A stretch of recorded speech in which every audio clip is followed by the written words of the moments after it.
Good afternoon. I'm Jacani Cole, and today I will be presenting my mock facility. So, the facility I came up with is going to be a fitness facility that can host basketball games and performances mainly.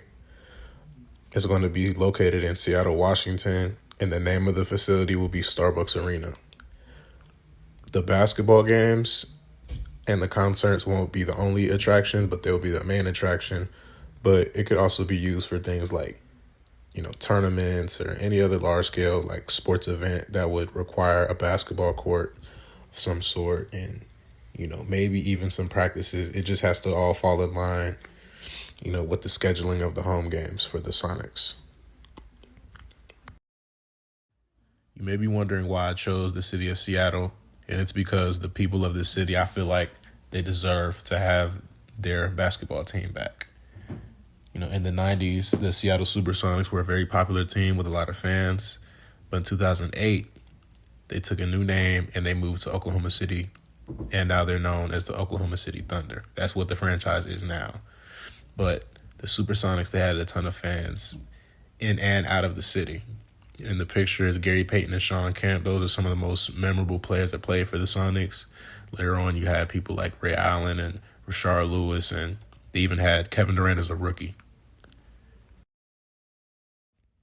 So initially, the facility will be owned by the city, but until somebody buys out the franchise, it will belong to the city. But when they do buy it out, that's when they take control of the facility, the players, the GM, the staff, all that.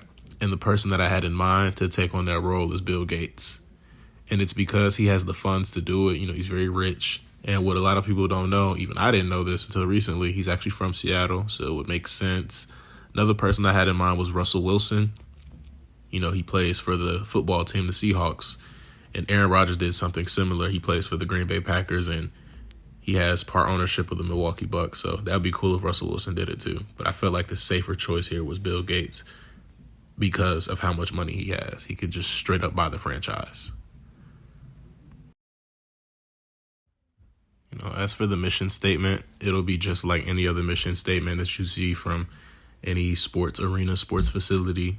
They're always putting the fans first, always trying to cater to the fans, and rightfully so, because the fans, none of this is possible without the fans. So you got to make sure that you're keeping the customers happy, especially the ones in Seattle, because they are some of the most loyal fans in sports. Even though we're talking about a basketball facility, I'm showing the Seahawks fans because they are that notorious for how loud they get. They have a whole nickname, the 12th man, because they bring that much of an impact, that much of a difference. So I think it's important that you make sure you're taking care of those fans. The only main potential concern I have with this facility is the water leaks. And it's because Seattle is notorious for having a lot of rain. There was once a time where it rained for 33 straight days in that city.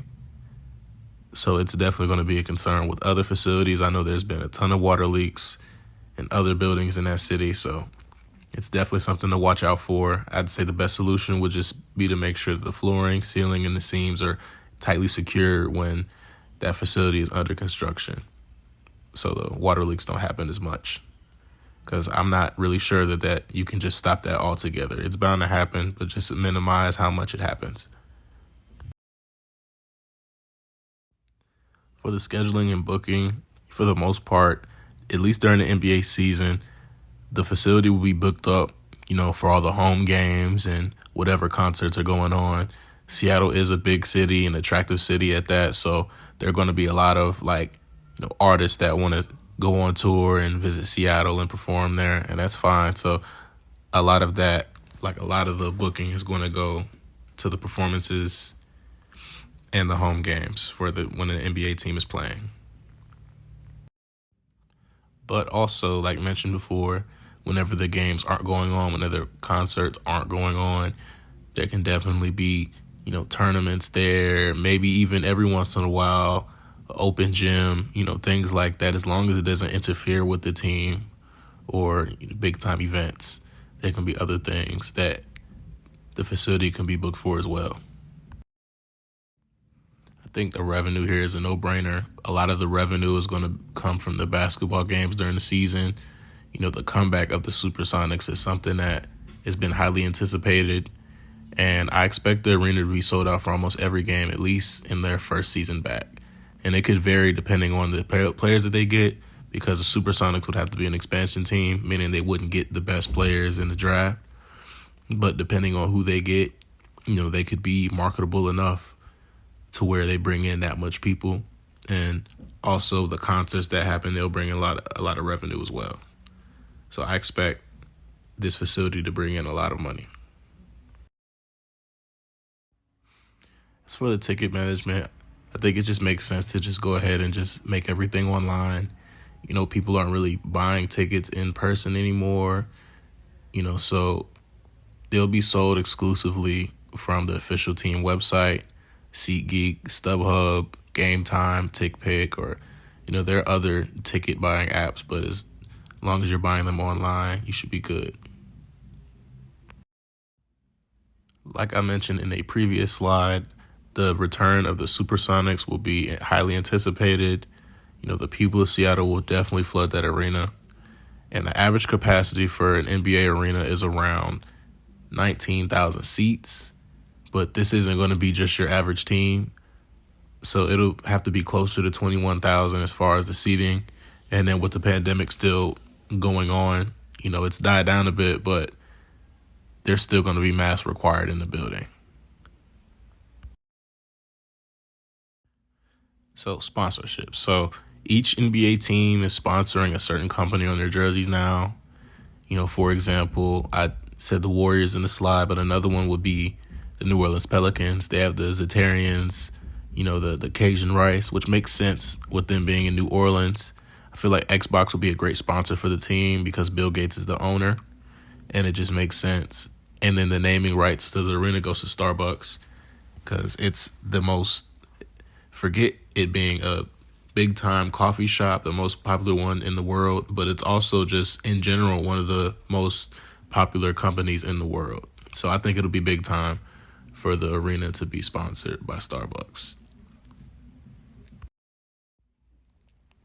Part of making sure that the customers have a good experience is making sure that they're well fed. Starbucks is definitely going to be one of the options, seeing as how they have the naming rights to the building. Just imagine the fans courtside with their Frappuccino while they're watching the game. The other places included will be Pizza Hut, Sub Shop, Wing Dome, Brewers Cafe, popcorn stand, and a Freddy's, just in case somebody wants the classic burgers, fries, hot dogs.